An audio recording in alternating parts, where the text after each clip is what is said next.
Sure shot formula के YouTube channel में आपका स्वागत है। हमारे चैनल को सब्सक्राइब का बटन दबा के सब्सक्राइब करें और घंटी को दबा के सेव करें रेगुलर अपडेट्स पाने के लिए। सरस्वती नमस्तुभ्यं वरदे काम रूपिणी विद्यारंभम करिष्यामि सिद्धिर्भवतु मे सदा। ओम जय मां सरस्वती, जय श्री महाकाल, बोलो वृंदावन बिहारी लाल की जय। नमस्कार दोस्तों, sure shot formula YouTube channel में आपका स्वागत है और इस वीडियो में हम बात करने वाले हैं आने वाले हफ्ते के लिए क्या होनी चाहिए हमारी स्ट्रेटेजी। ये वीकेंड स्पेशल वीडियो के अंदर हम गए हफ्ते की एनालिसिस करते हैं और उसके बेसिस पर हम ये समझने की कोशिश करते हैं कि वो कौन से इंपॉर्टेंट लेवल्स होंगे जो हमें आने वाले हफ्ते में देखने के लिए मिल सकते हैं या जिनका ध्यान आपको ट्रेडिंग के दौरान रखना चाहिए। लेकिन जैसे मैं हमेशा कहता हूं, कोई भी डिसीजन लेने से पहले आप सेल्फ एनालिसिस जरूर कर लें, क्योंकि पैसा आपका लगना है, रिस्क आपका है, तो फाइनल डिसीजन भी आपका ही होना चाहिए। चलिए बात करते हैं सोने के बारे में। देखिए, सबसे पहला वीडियो है इस वीक का, गोल्ड के बारे में बात करेंगे, कम शब्दों में बात करेंगे, डायरेक्ट आपको कुछ लेवल्स बताएंगे जिनका आपको ध्यान रखना है।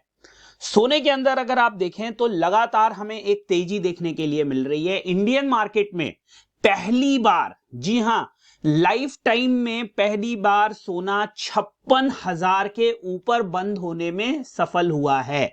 जी हां, 56,000 के ऊपर गया तो था सोना अगस्त 2020 में, लेकिन क्लोजिंग नहीं हुई थी, ना डेली क्लोजिंग हुई थी ना वीकली क्लोजिंग हुई थी। और इस बार सोने के अंदर हमें वीकली, डेली, आर्ली, जो आपके मन में आए कहिए, हमें क्लोजिंग होते हुए दिखाई दी है। क्या ये पॉजिटिव साइन है? क्या इससे सोने के बुलिश पैटर्न को और बल मिलेगा? क्या जो टारगेट्स आ रहे हैं 58,000, 60,000, 65,000, 68,000, क्या उन टारगेट्स के अंदर कुछ भी लेजिटिमेसी है? क्या होना चाहिए? कम शब्दों में बात करेंगे, एक एक लेवल में आपको बताऊंगा। सीधा हाइपोथेटिकली कि अब 60,000 आ जाएगा, अब तो सब बर्बाद हो जाएंगे, नहीं। हम बात करेंगे लेवल्स की, जो इंपॉर्टेंट लेवल्स हमें चार्ट के हिसाब से देखने के लिए मिल रहा है। सबसे पहले गए हफ्ते में क्या इंपॉर्टेंट चीजें हुई हैं उसको हमें समझना पड़ेगा। देखिए, जो एक सबसे इंपॉर्टेंट डेटा था वो था सीपीआई का डेटा, कंज्यूमर प्राइस इंडेक्स कहते हैं, और ये डेटा इन्फ्लेशन बताता है कि अभी जो इंडेक्स है उसके हिसाब से जो भी उपभोक्ता वस्तुएं हैं उनके अंदर महंगाई दर क्या है। जैसे इंडिया में भी सीपीआई होता है, यूएस में होता है, लगभग हर देश के अंदर सीपीआई होता है। तो वो एक इंडेक्स होता है कुछ वस्तुओं का, जिसके बेसिस पर यह मापा जाता है कि महंगाई दर क्या रही। 9.1 पहुंच गई थी जून 2022 में महंगाई दर। वहां से फेड ने इंटरेस्ट रेट इंक्रीज करना शुरू किए और 0.75 के 4 इंटरेस्ट रेट हाइक हुए, फिर 0.5 का हुआ, टोटल 4.5%, 4.50 पे यूएस में इंटरेस्ट रेट चल रहा है, जो कि अभूतपूर्व है। 4 बार इंटरेस्ट रेट हाइक करना 0.75 आसान नहीं था, और उसकी वजह से हमें महंगाई पे लगाम लगती हुई दिखाई दी, और जिसकी वजह थी कि 9.1 से महंगाई दर सीपीआई धीरे धीरे घटते घटते 6.5 आ गई। 7.1 थी इससे पहले, इस बार 6.5 रही, एक्सपेक्टेशन भी 6.5 थी, और उसे एक पॉजिटिव साइन माना गया कि पिछली बार जैसे फेड ने 0.5 का रेट हाइक किया था, अब इस बार हो सकता है कि वो 0.25 करे या न भी करे। बट मैं आपको एक चीज बताना चाहता हूं जो कोई नहीं बताएगा, फेड का जो टारगेट इन्फ्लेशन का टारगेट जो है वो 2% का है, वो अभी भी यहां से 4.25%, 4.1% दूर है। और एक चीज और समझिए कि ये जो साइकिल है 9.1 से गिरना शुरू हुई थी, उसके पीछे 4.5% का इंटरेस्ट रेट हाइक था, और ये लगातार गिरती आ रही है। अगर आप सीपीआई का साइकिल देखिएगा, इस पे नजर डालिएगा, तो लगातार 9.1 के बाद ये गिरती आ रही है। मैं आपको दिखाता हूं एक बार वो। तो आपके सामने इस समय सीपीआई के डेटा का चार्ट है, आप देख सकते हैं, ये सीपीआई का डेटा है और ये ऑल आइटम्स का सीपीआई है। यहां पे 2002 से है, तो हम लास्ट में जब इसका टॉप बना था वहां से हम इसको देखते हैं। देखिए, 5.4 से सीपीआई सितंबर 2021 से पहले ये बढ़ने ही लगी थी। अक्टूबर 2020 से सीपीआई यानी महंगाई दर बढ़ने लगी थी for all food items, sorry all items, not food items, for all items. और अगर आप देखेंगे तो जून में ये पीक हुई थी 9.1%, देख रहे हैं आप। वहां से जुलाई में 8.5, 8.3, 8.2, 7.7, 7.1 और 6.5। और एक चीज गौर करने वाली है, इधर ये जो गिरावट है 7.7% से 6.5% केवल 2 महीने के अंदर हुई है।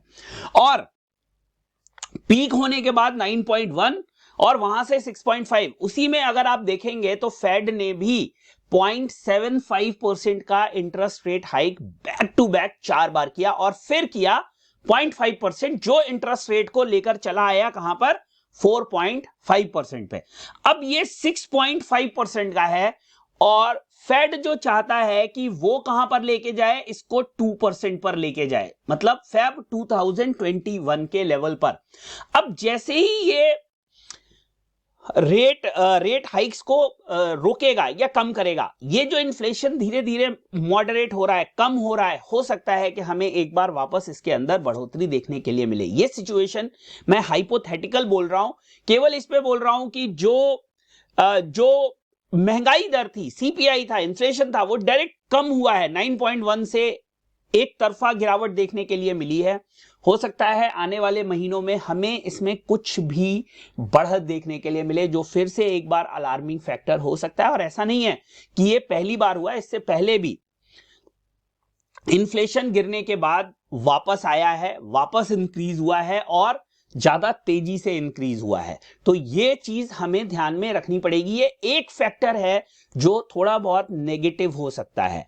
अभी जो 6.5% आया है उसके बेसिस पर बहुत सारे लोग, देखिए गोल्ड बढ़ने के पीछे कुछ रीजंस गिनाए जा रहे हैं। उसमें एक जो सबसे बड़ा रीजन बताया जा रहा है कि भाई इन्फ्लेशन जो है वो कम हुआ है और उसकी वजह से जो रेट हाइक्स थे वो हो सकता है 0.25 आ जाए या खत्म हो जाए, अब रेट हाइक ना हो। एक फैक्टर ये है।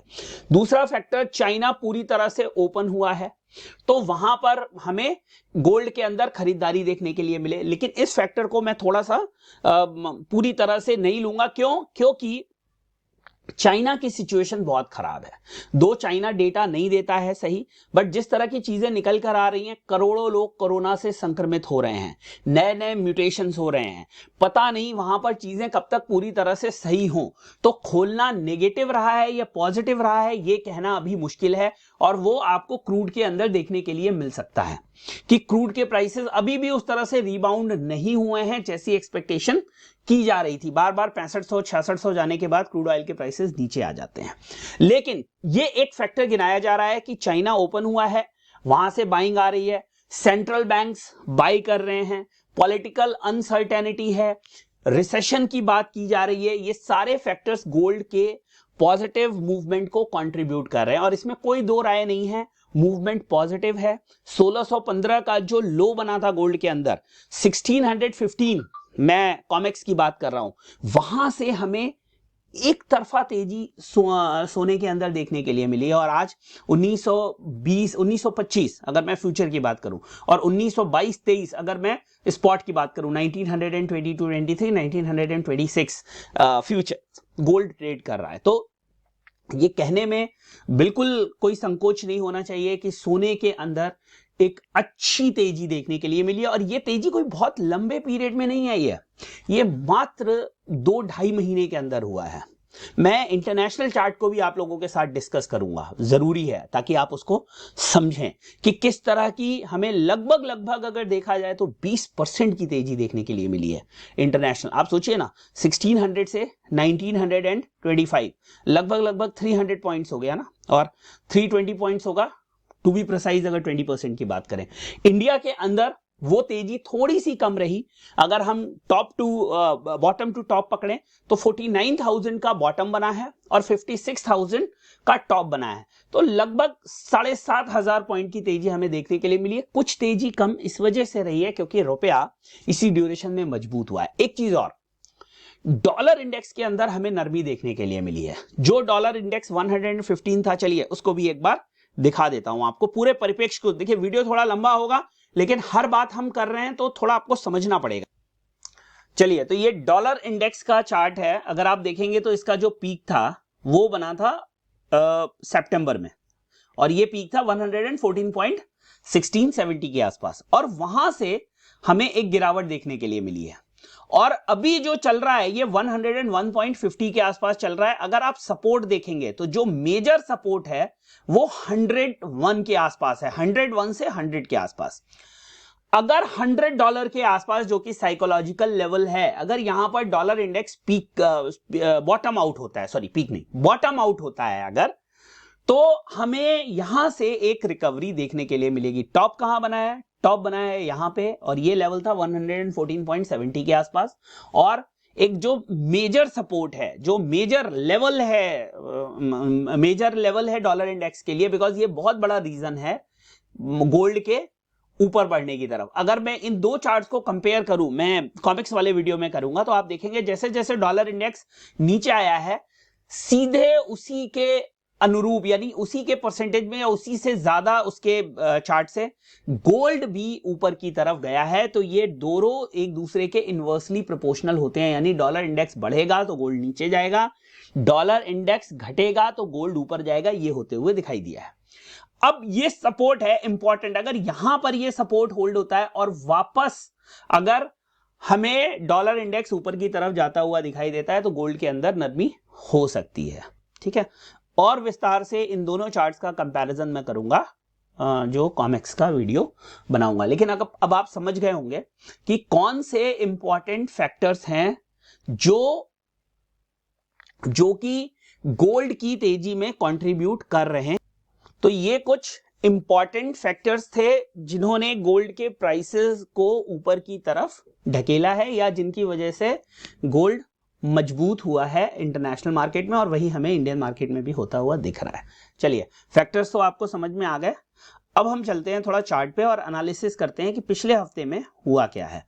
जैसे नवंबर से हो रहा है, अगर आप ये एक बॉटम देखेंगे, ये जो बॉटम 48,900 के आसपास क्रिएट हुआ था, और ये बॉटम क्रिएट हुआ था सितंबर में। देखिए, मेरी बात को समझने की कोशिश करिए, कोई भी चीज मैं हवा में नहीं कह रहा हूं। आप इस चार्ट को देखिएगा थोड़ा सा, वैसे तो मैं डिटेल में भी बात करूंगा, लेकिन आप इन दोनों को देखिएगा। ये बॉटम बना, यहां पर ये टॉप क्रिएट हुआ सितंबर में ही, वहां से आप देखेंगे गोल्ड ऊपर की तरफ गया, और आप देखेंगे ये नीचे की तरफ आया। यहां पर इसका जो है एक सपोर्ट बना, और अगर आप देखेंगे तो यहां पे एक रेजिस्टेंस बना, वापस ही आया, यहां पे भी आप देखेंगे वापस है गया, और उसके बाद से ये कॉन्टिन्यूअस डिक्लाइन हमें देखने के लिए मिल रहा है, और यहां पर कॉन्टिन्यूअस राइज हो रहा है। तो जो मैंने एक इंपॉर्टेंट फैक्टर आपको बताया है, dollar index is inversely proportional to the movement of या प्राइसेस ऑफ गोल्ड। ये फॉर्मूला अपने दिमाग में बिठा लीजिए अगर पूरी तरह से इसको समझना है तो। अब जिस दिन इसका बॉटम बन जाएगा उस दिन समझ लीजिएगा इसका टॉप बन जाएगा। तो आप इसके चार्ट को, यानी डॉलर इंडेक्स के चार्ट को लगा लीजिए और उसको भी वॉच करिए। पिछले हफ्ते में क्या मूवमेंट हुई है जरा देख लेते हैं। देखिए, पिछले हफ्ते जो बॉटम बना है वो बना है 55,522 का, यानी लो, बॉटम नहीं सॉरी लो, और जो हाई बना है 56,370 का, और ये जो हाई बना है ये बना है फ्राइडे को। अगर मैं क्लोजिंग की बात करूं तो क्लोजिंग हुई है 56,320 के आसपास, जो कि लाइफ टाइम हाई क्लोजिंग है। ये देखिए, अब हम यहां पर जितने भी पैरामीटर्स की बात करें, जितने भी, उन सारे पैरामीटर्स पे गोल्ड पॉजिटिव है। जी हां, गोल्ड पॉजिटिव है सारे पैरामीटर्स पे। एक दो चीजें हैं जो गोल्ड में थोड़ा सा कॉशन आप लोगों के लिए बनाती हैं कि यहां पर बाइंग न करके आपको थोड़ा वेट करना चाहिए। ये देखना चाहिए कि ये दो तीन चीजें गोल्ड यानी मंडे को किस तरह से एक्ट करती हैं। सबसे पहली चीज, जो आरएसआई है वो गोल्ड के अंदर ओवरबॉट हो चुका है। इंडियन मार्केट की बात कर रहा हूं मैं, आरएसआई ओवरबॉट में है, और जो इंडिकेटर्स हैं, जो मोमेंटम बताते हैं, वो स्ट्रेच्ड आउट हैं।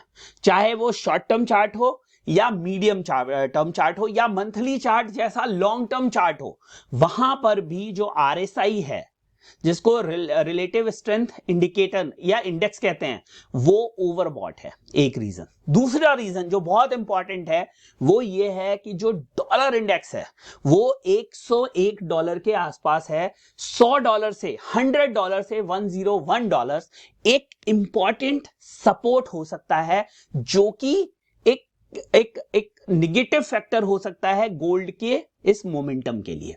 तीसरी चीज, इंटरनेशनल मार्केट के अंदर $1935 पे एक रेजिस्टेंस है, वो एक फैक्टर हो सकता है कि जो गोल्ड को नीचे की तरफ घुमा सकता है। चौथा एक इंपॉर्टेंट चीज और, कि रुपया जो है वो मजबूत हुआ है, एक कॉन्टिन्यूअस तेजी, $83 का जो हाई बना था वहां से $81 आ गया है, 2.5-3% की लगभग 2-2.5% की तेजी हमें देखने के लिए मिली है रुपए के अंदर, डॉलर के अंदर गिरावट। और रुपया इनवर्सली प्रोपोर्शनल है, मतलब अगर रुपया मजबूत होगा तो कंपैरेटिवली जो प्राइसेस होंगे कमोडिटीज के, it is not about gold, for all the commodities, वो नीचे की तरफ जाएंगे। ये कुछ पॉइंट्स हैं जो एक पुल बैक दे सकते हैं। ट्रेंड शिफ्ट करेंगे या नहीं करेंगे, नहीं कह सकते अभी। जी हां, नहीं कह सकते अभी, क्योंकि गोल्ड इंडियन मार्केट के अंदर, इंटरनेशनल मार्केट में नहीं, इंडियन मार्केट के अंदर अनचार्टेड टेरिटरी में ट्रेड कर रहा है। अनचार्टेड टेरिटरी क्या होती है? अनचार्टेड टेरिटरी वो स्पेस होता है जहां पर कोई भी चार्ट अवेलेबल नहीं होता। अब ये 56,370 का जो हाई बना है ये अनचार्टेड है, यहां पर कोई भी रेजिस्टेंस नहीं है इंडियन मार्केट में, तो हमें रेजिस्टेंस कहां ढूंढने पड़ेंगे? इंटरनेशनल मार्केट के अंदर। ये एक चीज है। पॉजिटिव की बात करें तो टेक्निकल से लेकर और फंडामेंटल अभी सारी चीजें पॉजिटिव्स हैं, तो पॉजिटिव में है, तो उनको गिराने का कोई मतलब नहीं है। एक और इंपॉर्टेंट फैक्टर है, वो मेरे दिमाग में है, मुझे हो सकता है वो हो या ना हो, लेकिन मैं आपको वो वीडियो के लास्ट में जरूर बताऊंगा, जो 1,500-2 हजार पॉइंट सीधे गोल्ड में से शेव ऑफ कर सकता है, और वो इस वीडियो के अंत में उस पर बात करेंगे। चलिए, तो ये जो है अभी जो हाई पोस्ट हुआ है 56,370 का है, और हाई पे ही गोल्ड क्लोज हुआ है, और मंडे को भी ऐसी संभावनाएं व्यक्त करी जा रही हैं कि गोल्ड में एक गैप अप ओपनिंग होगी। लेकिन अगर गैप अप ओपनिंग होती है और आपके पास बाइंग पोजीशन है तो एक बार उनसे एग्जिट कर जाइए। सेलिंग पोजीशन वेट करिए लेने का, कुछ की लेवल्स हैं उनको ब्रेक होने दीजिए। वो जब की लेवल्स ब्रेक होंगे, भले यहां से 1000 पॉइंट नीचे मिले, लेकिन आपको श्योरिटी मिलेगी। अभी तक क्या हो रहा है कि जब भी गोल्ड थोड़ा बहुत भी पुल बैक देता है तो लोग उस पर टूट पड़ते हैं, और वो नेगेटिव होता है। टॉप पे इंडिकेशंस नहीं है, मैंने आपसे कहा जैसे टॉप पे सबको सेल करने का मन करता है, बॉटम पे सबको बाय करने का मन करता है, लेकिन वहां पर आपको प्रॉपर इंडिकेशंस नहीं मिलते हैं। क्यों नहीं मिलते हैं? कि चार्ट्स के जितने भी इंडिकेटर्स होते हैं वो सारे के सारे आपको वहां पर बाई बता रहे होते हैं, या नीचे के केस में सेल बता रहे होते हैं। तो अभी हम कुछ की लेवल्स की बात करते हैं। मेरे हिसाब से मंडे को वेट एंड वॉच की स्ट्रेटेजी होनी चाहिए। बात कर लेते हैं कुछ इंपॉर्टेंट रेजिस्टेंस और सपोर्ट की। देखिए, जो रेजिस्टेंस है अभी वो कहां पर है? रेजिस्टेंस दिख रहा है मुझे 56,490 पे, उसके ऊपर दिख रहा है 56,670 पे, और उसके ऊपर फाइनल रेजिस्टेंस जो दिख रहा है वो दिख रहा है 56,950 पे। ये 3 इंपॉर्टेंट रेजिस्टेंस दिखाई दे रहे हैं आने वाले हफ्ते के लिए, R1, R2, R3। अब बात कर लेते हैं सपोर्ट की, कि मार्केट में कौन से इंपॉर्टेंट सपोर्ट्स हो सकते हैं, वो भी तो पता होना चाहिए ना। तो एक जो इंपॉर्टेंट सपोर्ट है 56,010 के आसपास, उसके नीचे 55,700, और जो फाइनल सपोर्ट आ रहा है वो आ रहा है 55,180। अगर मैं ट्रेंड की बात करूं तो पॉजिटिव है विद कॉशन, विद कॉशन। ठीक है, कॉशन इसलिए क्योंकि बहुत से इंडिकेटर्स जो हैं वो ओवरबॉट की तरफ इशारा कर रहे हैं और एक करेक्शन या कंसोलिडेशन रूल आउट नहीं किया जा सकता। ठीक है, मैं अगर कहूं कि असली गिरावट कब आएगी तो एक लेवल है 55,400, इसको हमें वॉच करना है। अगर इसके नीचे हमें कुछ क्लोजिंग्स मिल जाती हैं तो हो सकता है कि टेम्पररी एक टर्न अराउंड या एक ट्रेंड शिफ्ट हमें देखने के लिए मिल जाए छोटे चार्ट्स के अंदर। बड़े चार्ट्स जितने भी हैं, चाहे मंथली हो चाहे वीकली हो, सारे अल्ट्रा पॉजिटिव हैं गोल्ड के अंदर। ठीक है, ये है ओवरऑल सिचुएशन सोने के अंदर। अब मैंने वादा किया था कि एक फैक्टर आपको बताऊंगा जो गोल्ड के अंदर 1.5 से 2,000 पॉइंट तक का करेक्शन दे सकता है, और वो फैक्टर है इंपोर्ट ड्यूटी।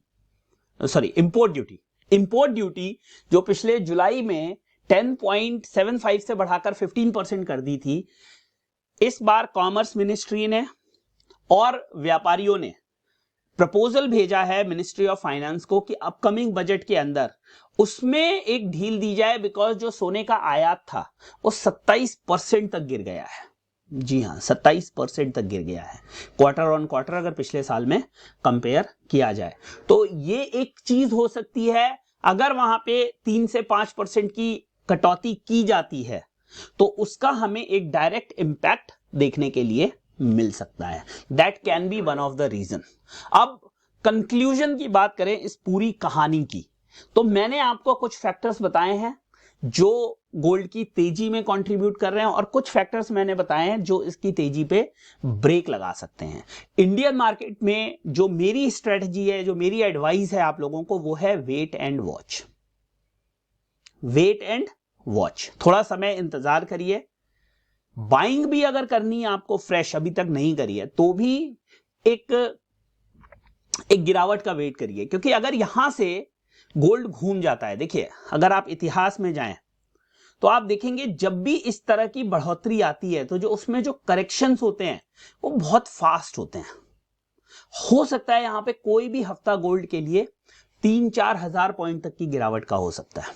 आप कभी कभी चार्ट उठा के देख लीजिए, ये आप देखिए वन साइडेड गिरावट जब चढ़ाई हुई थी तो ये 56,200 का हाई बना के और मार्केट 49,955 पे आ गई थी एक ही हफ्ते में। फिर यहां पे आप देखिए, ये मार्च 2020 की बात है, 44,961 से, और मार्केट ने सीधे 1-1.5 हफ्ते के अंदर 38,000 का लो लगा दिया था। यहां पर आप देखिए ये भी एक तरफा चढ़ाई हुई थी, यहां पे ये लो बना था कितना, 43,320 का, और यहां से मार्केट फिर 49,670 आई थी, और एक कैंडल के अंदर मार्केट 46,800 तक आ गई थी, 46,600 तक आ गई थी। तो जिस तरह की तेजी देखने के लिए मिल रही है, जब भी कोई पुल बैक आएगा, जिस भी रीजन की वजह से आए, चाहे वो प्रॉफिट बुकिंग की वजह से आए, चाहे कोई नेगेटिव न्यूज आ जाए, वो जो गिरावट होगी वो भी बहुत शार्प होगी। तो हर बार आंख बंद करके लोगों को बाइंग में पैसा बनाने का मौका मिला है, और लगभग हर एनालिस्ट इस समय बाइंग रेकमेंड कर रहा है। कोई भी हो, चाहे आप टीवी पे देखिए, चाहे आप न्यूज़पेपर में देखिए, चाहे आप यूट्यूब चैनल्स पे देखिए, लेकिन अगर आप उन्हीं लोगों के वीडियोस चेक करेंगे, उन्हीं लोगों के कमेंट्स चेक करेंगे जब क्रूड 10,000 पे था और एनजी जब 800 पे था, या कॉपर जब 850 पे था, तो वही लोग थे जो 900,000 रुपए के लेवल एनजी के अंदर बता रहे थे, $14-15 बता रहे थे, क्रूड के अंदर 150, 180, $200 बता रहे थे, या कॉपर के अंदर 900, 950, 1000 बता रहे थे। मैं ये नहीं कह रहा कि वो गलत है, जो उस समय चार्ट दिख रहा था वही बोल रहे थे, लेकिन मेरा कहने का मतलब है कॉशियस रहिए आप।